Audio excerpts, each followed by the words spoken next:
जय हिंद साथियों। ऐसा लगता है कि पुलिस भर्तियों की बाढ़ सी आ गई है। लगभग हर राज्य में कहीं ना कहीं पुलिस की भर्तियों का जो है नोटिफिकेशन या तो आउट हो चुका है या पुलिस की भर्तियां शुरू हो चुकी हैं या बस आने वाली हैं। उसी कड़ी में झारखंड सरकार के द्वारा जेएसएससी के जरिए पुलिस विभाग में आने वाली हैं बहुत सारी वैकेंसी। जी हाँ, झारखंड सरकार पुलिस में कई ज्यादा भर्तियां करने जा रही है। कितनी भर्तियां हैं, इसका पूरा प्रोसीजर क्या है और कब इसका डेट अप्लाई होने वाला है, इन सभी पर आज हम लोग इस वीडियो में चर्चा करने वाले हैं। तो बने रहिएगा इस वीडियो में। आइए बिना देरी किए इस वीडियो को शुरू कर लेते हैं। तो वीडियो शुरू करने से पहले एक रिक्वेस्ट कि अगर आप हमारे चैनल में पहली बार विजिट कर रहे हैं तो साथियों जल्दी से चैनल को सब्सक्राइब करके वीडियो को लाइक कर लिए। आइए शुरू कर लेते हैं। देखिए, बात है झारखंड पुलिस भर्ती 2023 से संबंधित जो नई भर्ती है उसका प्रोसीजर क्या है। देखिए क्या है कि जो टोटल पोस्ट हैं वो टोटल पोस्ट हैं लगभग 13,000 के आसपास। जी हाँ, लगभग 13,000 के आसपास ये भर्ती निकलने वाली है। जैसे अभी आप देख रहे हैं कि बिहार पुलिस की भर्ती चल रही है, दरोगा की भर्ती आने वाली है, उत्तर प्रदेश में भी सिपाही की लगभग 50-52 हजार भर्तियां आने वाली हैं। उसी कड़ी में राजस्थान की भर्ती भी चालू है और उसकी लास्ट डेट भी बहुत करीब है। इसलिए आप देख रहे हैं कि आने वाला जो इलेक्शन है, ऐसा क्यों हो रहा है, हर राज्य में इतनी भर्तियों की बाढ़ इसलिए आई है ना कि अगले साल इसका इलेक्शन है, जनरल इलेक्शन है और हर राज्य चाहता है कि उसके यहाँ उसको एमपी के इलेक्शन में फायदा हो। तो इसके अल्टीमेटली फायदा स्टूडेंट्स को होता है। तो स्टूडेंट्स तैयार हो जाइए, इस चक्कर में कतई मत रहिए कि इसका ऑफिशियल नोटिफिकेशन क्या है, इसका जो है इसका सोर्स क्या है। आपको सब कुछ मिलने वाला है, बस आपका माइंडसेट क्लियर होना चाहिए कि आपको अगर आप पुलिस भर्ती ज्वाइन करना चाहते हैं झारखंड सरकार की या झारखंड में किसी स्टेट के हों तो आप तैयारी अपनी शुरू कर दीजिए। चूंकि इलेक्शन का टाइम बचा है सिर्फ 7 से 8 महीना, और 7 से 8 महीना अगर कोई फ्रेशर बच्चा है और वो तैयारी करना चाहता है उसके लिए कोई बहुत ज्यादा टाइम नहीं है। इसका मतलब आपके लिए एक सीमित समय है, उस इसी सीमित समय में आपको ये काम करके दिखाना होगा। आइए बात आगे बढ़ाते हैं। टोटल पोस्ट की जैसे मैंने बात बताई लगभग 13,000 के आसपास है। अब जैसे नोटिफिकेशन में आप देखेंगे कि ऊपर नीचे भी हो सकता है, वरना इतने भी हो सकती हैं। योग्यता जो है उसकी 10th पास योग्यता मांगी जाएगी आपसे। अगर आपने 10th क्वालिफाई कर लिया है इंडिया के किसी भी ऑथेंटिकेटेड बोर्ड या यूनिवर्सिटी से, वहां से आप इसको अप्लाई कर सकते हैं। फिर एज की अगर हम बात करें तो मिनिमम 18 साल और मैक्सिमम यहाँ पर 25 साल की एज रखी गई है। रिलैक्सेशन की बात करें तो यहाँ पर रिलैक्सेशन जैसा कि झारखंड सरकार देती है 2 साल के लिए और अदर्स को 3 साल के लिए। अगर हम फी की बात करें यहाँ पर तो फी जनरल, ओबीसी और ईडब्ल्यूएस के लिए 100 रुपए है और बाकी सभी के लिए जो होगी वो 0 रुपीज भी हो सकती है और इसमें हो सकता है 50 रुपए भी हो। अभी नोटिफिकेशन जैसे ही आता है वैसे क्लियर हो चुका होगा। सिलेक्शन प्रोसेस की अगर हम बात करें तो सिलेक्शन प्रोसेस को बहुत अच्छे से आपको समझना चाहिए क्योंकि सिलेक्शन प्रोसेस का बहुत मेन है। इसमें सिलेक्शन प्रोसेस जो होता है प्यारे साथी वो 3 तरह का कैटेगरी है। एक है फिजिकल, सबसे पहले फिजिकल, फिर मेडिकल और फिर रिटन, इसी ऑर्डर से होता है। जबकि अगर कुछ राज्यों को देखा जाए उसमें क्या होता है, सबसे पहले रिटन, फिर फिजिकल, फिर मेडिकल होता है। जैसे यूपी में रिटन पहले है और बिहार में रिटन पहले है, लेकिन झारखंड में क्या है, फिजिकल पहले है। अब अपना अपना अलग पॉइंट ऑफ व्यू है गवर्नमेंट्स का कि जो भी जैसा समझते हैं। पहले यूपी में भी ऐसा ही होता था लेकिन फिर बदल दिया गया और फिजिकल मेडिकल के बाद अब रिटन रख दिया गया है। अगर आप फिजिकल की बात करते हैं तो देखिए फिजिकल एलिजिबिलिटी टेस्ट का तरीका क्या है वो जरा देख लीजिए। अगर फिजिकल एलिजिबिलिटी टेस्ट आप देख रहे हैं तो आपको क्या फेस करना पड़ेगा ये जरा देख लीजिए। आपको हाइट, चेस्ट और रनिंग को फेस करना पड़ जाएगा। अगर हम हाइट की बात करें तो हाइट जनरल के लिए, ओबीसी, जनरल ओबीसी के लिए और एसटी के लिए और फीमेल के लिए अलग अलग रखी गई है। जनरल ओबीसी, ईडब्ल्यूएस वगैरह के लिए 160 सेंटीमीटर और एससी के लिए भी इतनी और एसटी के लिए 155 सेंटीमीटर रखी गई है। जबकि महिलाओं के लिए 148 सेंटीमीटर की हाइट यहाँ पर रखी गई है। अगर हम साथियों चेस्ट की बात करें तो चेस्ट में 81 सेंटीमीटर से लेकर 86 सेंटीमीटर का यहाँ पर चेस्ट रखा गया है। 81 सेंटीमीटर नॉर्मल और फुलाव में 86 सेंटीमीटर के लिए। बात करें अगर एसटी कैटेगरी की तो 79 सेंटीमीटर का चेस्ट और 84 सेंटीमीटर का फुलाव, मतलब 5 सेंटीमीटर का फुलाव होना चाहिए। महिलाओं में ऐसा कोई प्रोसीजर नहीं है। अगर हम रनिंग की बात करें तो रनिंग में आप देखेंगे कि जो यूपी स्तर का जो पहले एग्जाम होता था रनिंग का, आज से करीब 10-11 साल पहले, बिल्कुल वैसे ही हो गया है कि रनिंग 10 किलोमीटर रखी गई है यहाँ पर, और 60 मिनट में आपको ये रनिंग पूरी करनी होगी।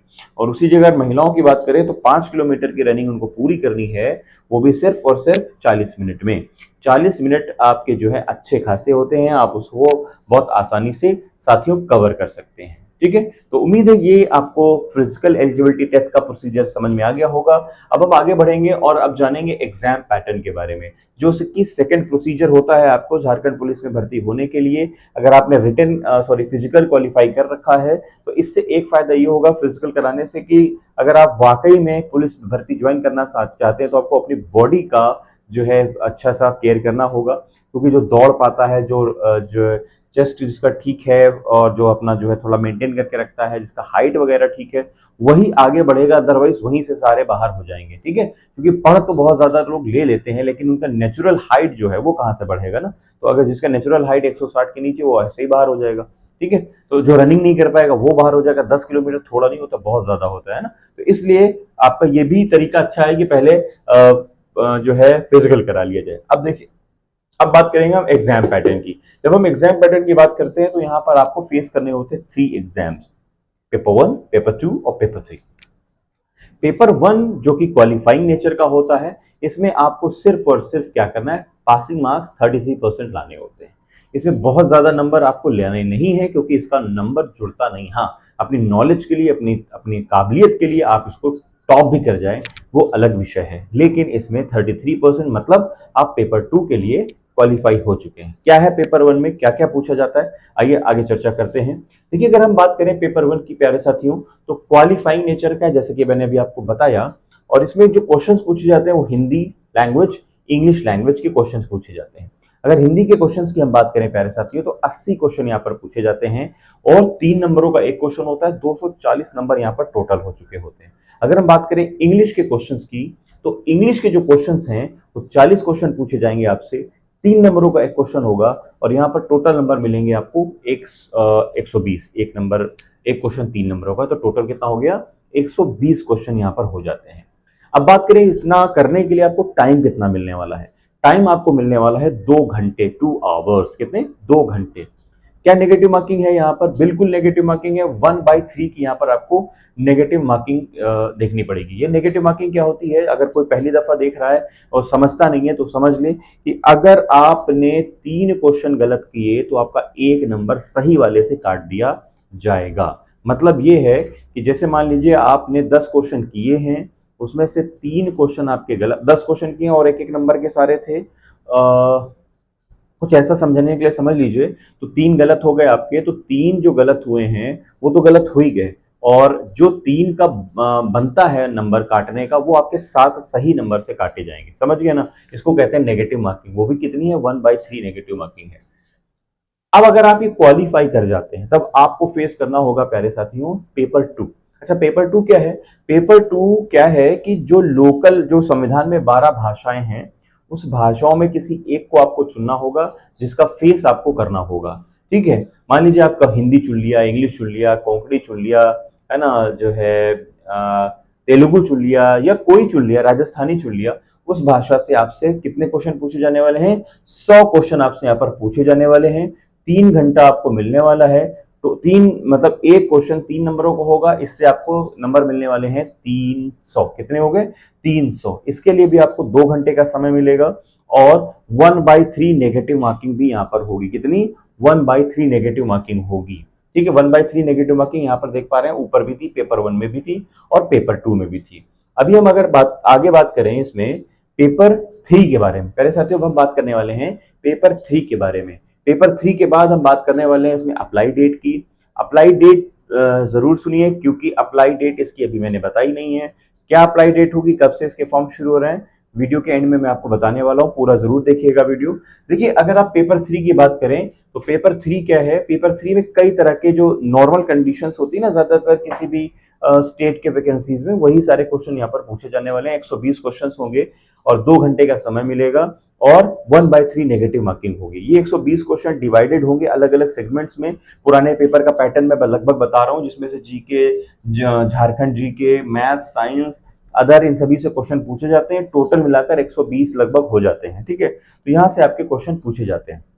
बहुत ज्यादा ध्यान देने वाली बात यहाँ पर यह है कि जो पेपर 1 है, पेपर 1 ओनली क्वालिफाइंग है, इसमें आपके मार्क्स बिल्कुल ऐड नहीं होने वाले हैं, सिर्फ क्वालिफाइंग है। लेकिन अगर हम बात करें पेपर 2 और पेपर 3 की, तो इसमें नंबर आपके जुड़ने वाले हैं। मेरिट आपकी जो बनेगी, वो मेरिट बनेगी प्यारे साथियों, वो बनेगी पेपर 2 और पेपर 3 पर। मतलब जो भी नंबर आप 300 यहाँ और लगभग यहाँ पर 120 क्वेश्चन है, अगर इन दोनों का नंबरों को जोड़ दिया जाएगा तो जितना आपने नंबर पाया होगा उसी पर मेरिट पर आपका सिलेक्शन होगा। उसके बाद आपको बुलाया जाएगा, इसके लिए आपको बुलाया जाएगा आपका डीवी के लिए, डॉक्यूमेंट वेरिफिकेशन के लिए। वहां पर अगर आपके डॉक्यूमेंट सारे क्लियर होते हैं, सही होते हैं, तो अब आपको क्या हो जाएगा, सिलेक्शन मिल चुका होगा।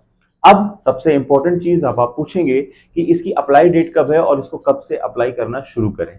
इसको जानने के लिए थोड़ा सा हम झारखंड जेएसएससी का जो नेचर समझ लेते हैं। देखिए, अगर आप अक्टूबर और सितंबर में ध्यान दें, तो अक्टूबर के आसपास जो भर्ती है जेएसएससी का, वो जो है ना, उसका एग्जाम कंडक्ट कराने की डेट ऑलरेडी डिक्लेयर कर दी गई है। वो है, जूनियर असिस्टेंट की बात कर रहा हूं मैं, क्लर्क वाले की, उसमें अक्टूबर नवंबर की डेट दे रखी है। अगर हम उत्पाद विभाग की बात करें, जो प्रोडक्शन विभाग है उसका, उसकी जो वैकेंसीज हैं, उसका जो एग्जाम लगा हुआ है वो भी सितंबर के आसपास लगा हुआ है। इसका मतलब ये है साफ साफ कि इन दो एग्जाम के बीच में तो आपको एग्जाम नहीं फेस करना है। ठीक, इसके बाद ही कोई ना कोई एग्जाम होगा। तो अब उसके बाद में एग्जाम कराने के लिए होगा क्या कि हम अगस्त में ये एक्सपेक्ट कर सकते हैं कि अगस्त में इसकी वैकेंसी आ जानी चाहिए लास्ट तक। अगर इस अगस्त में लास्ट तक वैकेंसीज नहीं आई, तो ये मान के चलिए आप कि सितंबर अक्टूबर के आसपास इसकी वैकेंसीज 100% आ चुकी होंगी। क्योंकि झारखंड सरकार ये जरूर चाहेगी उसके यहाँ जितनी भी एमपी इलेक्शंस की सीट्स होंगी उस पर उस सरकार का असर पड़े। असर तभी पड़ेगा जब वो गवर्नमेंट अपने जनता के लिए, पब्लिक के लिए वेलफेयर का काम करेगी, युवाओं को अट्रैक्ट करेगी जॉब देकर। क्योंकि इलेक्शन आप जानते हैं अप्रैल मई के आसपास हो जाने होंगे, तो उसके पहले सब कुछ हो जाए तो ज्यादा अच्छा रहेगा, ये भी गवर्नमेंट चाहेगी। उसका नतीजा ये निकलेगा कि जब आप अगस्त सितंबर में इसको नोटिफिकेशन निकाल देते हैं, तो ये मान के चलिए कि आप उसको मार्च अप्रैल तक पेपर करा लेंगे और हो सकता है रिजल्ट भी करा ले। भले ज्वाइनिंग ना हो, लेकिन रिजल्ट हो सकता है ऐसा करा ले। तो इसका मतलब ये हुआ कि जो अप्लाई डेट है प्यारे साथियों, वो आपकी लगभग, मेरा मानना ऐसा है, सितंबर अक्टूबर के आसपास हो सकती है। ज्यादा मानना मेरा ये है कि सितंबर तक आ जानी चाहिए, सब कुछ सही रहा तो। आपको क्या लगता है कि इसकी भर्ती कब तक आने आएगी? कमेंट बॉक्स में आप अपना भी राय दे सकते हैं, और कोई और अगर राय देनी हो तो आप कमेंट बॉक्स में कमेंट कर सकते हैं। डिस्क्रिप्शन बॉक्स में आप मेरा टेलीग्राम चैनल और इंस्टाग्राम चैनल को फॉलो कर जरूर मैसेज डालें। अगर आपको कोई बात करनी है तो आप किसी भी प्लेटफॉर्म पर मुझसे बात कर सकते हैं। ठीक है, चलिए मिलते हैं ऐसे ही एक और नई और ताज़ा अपडेट वाले वीडियो में, जहां आपको कुछ ना कुछ जॉब से रिलेटेड मिलने वाला है। चलिए, थैंक यू, जय हिंद।